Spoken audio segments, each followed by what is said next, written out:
What is up, guys, and welcome to another exciting vlog today. For those of you who don't know, I'm Tyler and I make videos about car stuff. I build my car and do that, and for those of you who know, you're gonna be like, what the heck, I already know this, but for those people who don't. We are in the truck today because I gotta go pick some stuff up from Premium.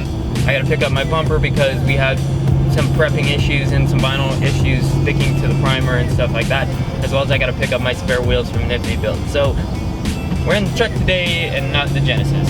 So today we're gonna be talking about a very interesting topic, and obviously you guys can tell by the title. Before we start the video and talking about what we're gonna be talking about today, I wanna say that this is not engineering explained. I'm not gonna touch over every single thing about this topic because I'm not gonna do that. I don't know absolutely everything, the ins and outs to every single thing, but I do want to shed some light to the misconceptions in the community, because there's a lot of people who don't know and just assume that it's good because of quote unquote what it is. So with that being said, let's jump right into it. Is tuning your car worth it? Big topic of the day. Everybody loves to talk about tuning their car, and this shot obviously got ruined, so I'm gonna wait until I hop on the next freeway. So like I said before, I am not here to explain every single thing about tuning your car. I'm just going to touch over the common misconceptions and kind of spread some light on some of the things that people may not know. So diving straight into this topic, is tuning your car worth it? Now I'm going to categorize this in 3 separate types of tuning solutions. Okay, so what I'm going to categorize this as is I'm gonna say the 3 different options. 1, and this is, like I said, most common. There are other types of tuning solutions, but I'm gonna say most common. Number 1, a standalone ECU and a full-on dyno tune by a professional. Number 2, a cob access port or something of that nature, where it allows you to kind of unlock the factory ECU and get data logs tuned based off that. And you don't run on a dyno, they just tune it based off of data logs and an initial tune that they give you. And number 3, Number 3, my lord. Oh, okay. Number 3. I'm going to call a flash tune, or otherwise I like to call it a can tune. So those are the 3 things that I want to talk about. So a standalone ECU, right off the bat, we're basically going to touch on it only once. A standalone ECU and a tune on a dyno by a professional is obviously the best route that you can go, because you monitor everything up and down that's absolutely possible that's going on with the car, and to maximize performance and efficiency. And it's amazing. But there is still the possibility, even under professional care, that your motor will blow up, because it literally just depends on how everything meshes together. So it's not a guarantee that your motor will live through a professional tune. There's a highly likely that it will, and it will make good power, but there is still a chance where that will happen, and you could look that up, and it has happened. Now, number 2, what I want to talk about, I want to skip over the number 2 thing, the cob access port. I kind of want to leave that to the end. I want to talk about flash tunes, since that, to me, number 3, I feel like is the most common thing. A flash tune or a can tune, where you purchase an ECU that has already been tuned, like for a specific setup, or you go online and you enter in like your modifications, and they send you out an ECU or a tune or something of that nature, where you just plug it in and upload it to your car. A flash tune or can tune, if you will. Now, common misconception. A lot of car guys, or people in general, will modify their car. Let's say you get an exhaust, like you have a turbo or something. You get an exhaust that deletes your cat, so you have more flow. You put on a big front mount intercooler. Now you have a check engine light, and you kind of spike into overboosting, and you can't get over that factory thing. Well, how do you remedy that? How do you get that check engine light off? And most of all, how do you make it safe? So the idea that people want to make their car safe and make it faster, you get a tune, right? So you go online, you go wherever you may go, right? and you enter in your modifications, you get this tune, you plug it in, boom, your check engine light goes away, you feel it pulls faster, great. awesome, you're happy, you think it's amazing and all this stuff. Now the biggest misconception that I can say with that, just a can tune and flash tune like that, a lot of people think that it's amazing and that you absolutely have to do that. Now there are very two separate sides of this, where yes, it can be great, and no, it can be worse than what you had before. The reason being is because these can tunes and flash tunes are not tuning your car for your specific application. They're going based off of a car that had similar modifications, and they tuned it for that. So your car has never been on the dyno, they have never read any of your car readings, they don't know how your car is handled, like the mileage, how they've worn, or anything like that. So there's a lot of things that come into play, because even though factory cars come out exactly the same, they don't wear exactly the same. Every application is different. Some cars make a little bit more horsepower, some cars make a little bit less, some respond to boost better than others. Like literally everything and anything can go wrong, and when you tune a car, and when you get a flash tune like that, there is a high possibility that you can either get an amazing absolute tune that is 100% perfect, or you can get a time bomb, a little grenade. So you have some of these guys that put these little modifications onto the car. Their car is their baby, they don't really know too much. They get a flash tune, they think they're doing the right thing, and let's say 10 months down the road, their motor's blown up and they don't know why. Like, you know, you have those guys. They modify their car, they put it on, they get that little tune, they drive the piss out of their car, and then it's blown up. And then some of you guys are gonna kind of rant or like knock down some people, be like, well, they should have known and they're an idiot. Well, everybody starts somewhere, and that car guy out there to you who claims that he knows everything or a crap ton about cars or whatever it may be, there's people who know more than you do and could say the same about you. Everybody starts at a different position. So I'm trying to spread some of that light and let people know that what they think they're doing is good for their car can actually be detrimental. And now, I'm not gonna say it's absolutely terrible. People can get an amazing tune out of this, and their car can perform absolutely amazingly and be better, be fast, and have a lot of fun and just be reliable. But that's the kind of hit or miss. You weigh the pros and cons, you know?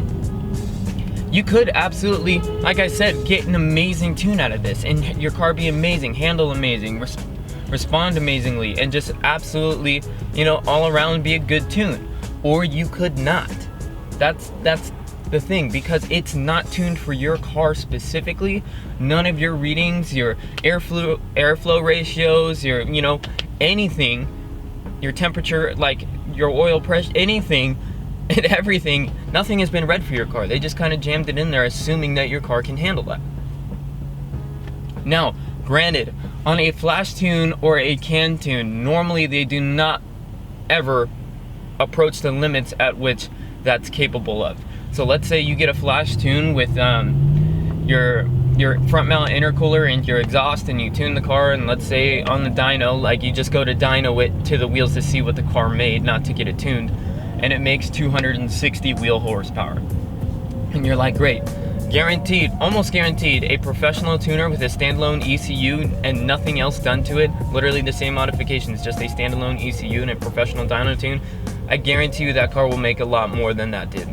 I mean, if not a lot, at least some. It should make a little bit more. Because obviously it's tuned for your exact application, you know? And I do want to say my car myself, I don't know, a lot of you guys don't know, I didn't really kind of announce this because I kind of wanted to see how my car would handle it.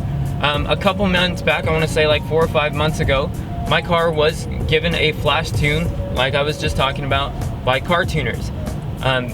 They provide a very good flash tune, can tune for cars, specifically like Hyundai, Genesis, any Kia or whatever, you know, what they specialize in. And it's very good. But it may not be very good for every single application. And I want to say that I appreciate everything that the KharTunerz guys have done for me. The tune has been amazing. I absolutely love the car, and I'm ready to build more power and build power in general and have a lot of fun. But I do want to say, because I feel like a lot of people are gonna be like, oh, Tyler, you got your car tuned there and you love it, it's amazing, I want to go get my car tuned.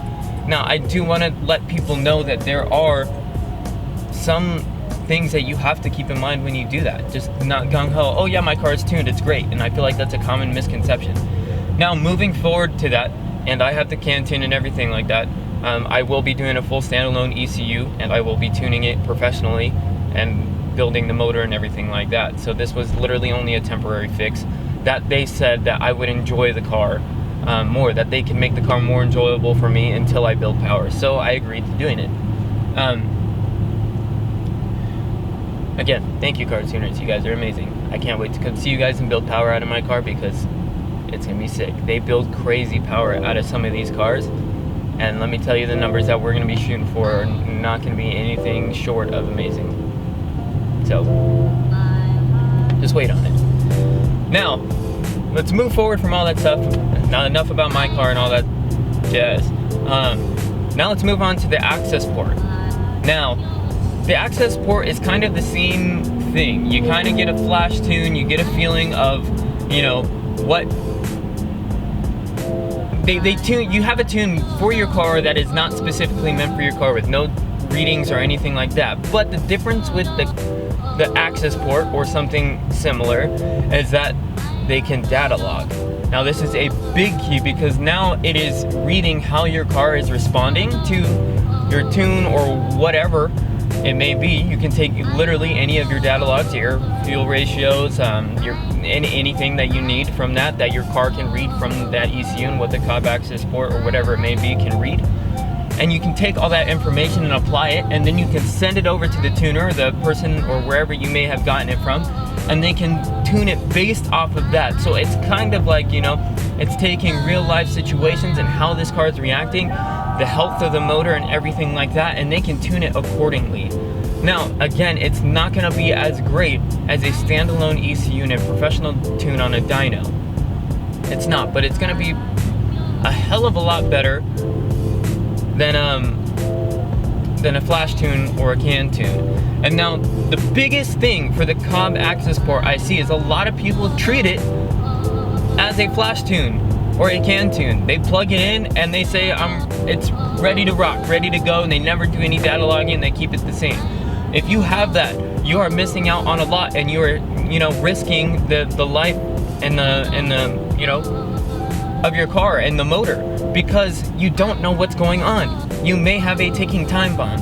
The data logs are absolutely, in my opinion, necessary for you to get the proper measurements and everything and readings that you need to tune that car accordingly. And now, like I said, it's not going to be perfect, but it's going to be a hell of a lot better and damn close to what you actually need, and to not blow up the car. Because like I said, most of the time they never try and approach the limits that the car can do on a flash tune, because you just don't want to sell it out willy-nilly and have people plug it into their car, and like I said, and not have people's cars very healthy, and then they blow up, because then it falls back on them, like, oh, you blew up my car. And a lot of people like to blame the tune, and really it's not the tune's fault for blowing up your car. It's just, it wasn't tuned for your car, so how could you expect it to do anything otherwise? So like, that's why you see a lot of Subaru guys plug in a cob access port, just rip away, and boom, blow up their motor. Like, not saying they're bad cars, but like, that's what happens, because I know specifically the cob access port can't go into Subaru. They can't go in like everything, but I do know like that's a big thing. So if you're not taking your data log and sending them over, like, I feel like that's a really critical part that you absolutely need to do. And I know some people are gonna go out there and be like, duh, absolutely, you need to do that. Why would you get it any otherwise? But you have to remember, some people just don't know.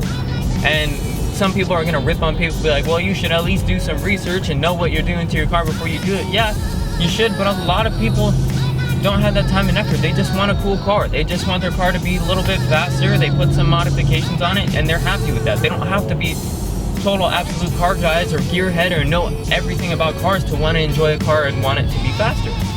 And so everything, so you have your standalone ECU with a professional dyno tune. Then you have what I said is number 2, and I'm raking these in sessions as what I feel is better, you know, like your cob access port with data logging, and then the can tune / flash tune.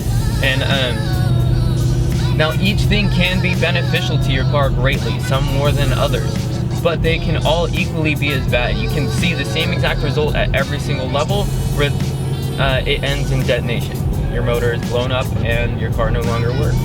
And that's the risk that you take with tuning your car and trying to make more power.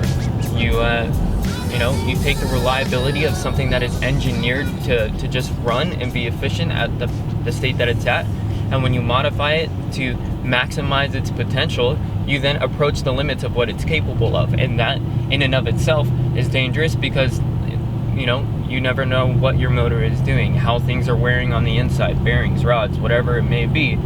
That may be taking a little bit more excessive way than another, let's say another motor from the same exact platform, and you could experience different results.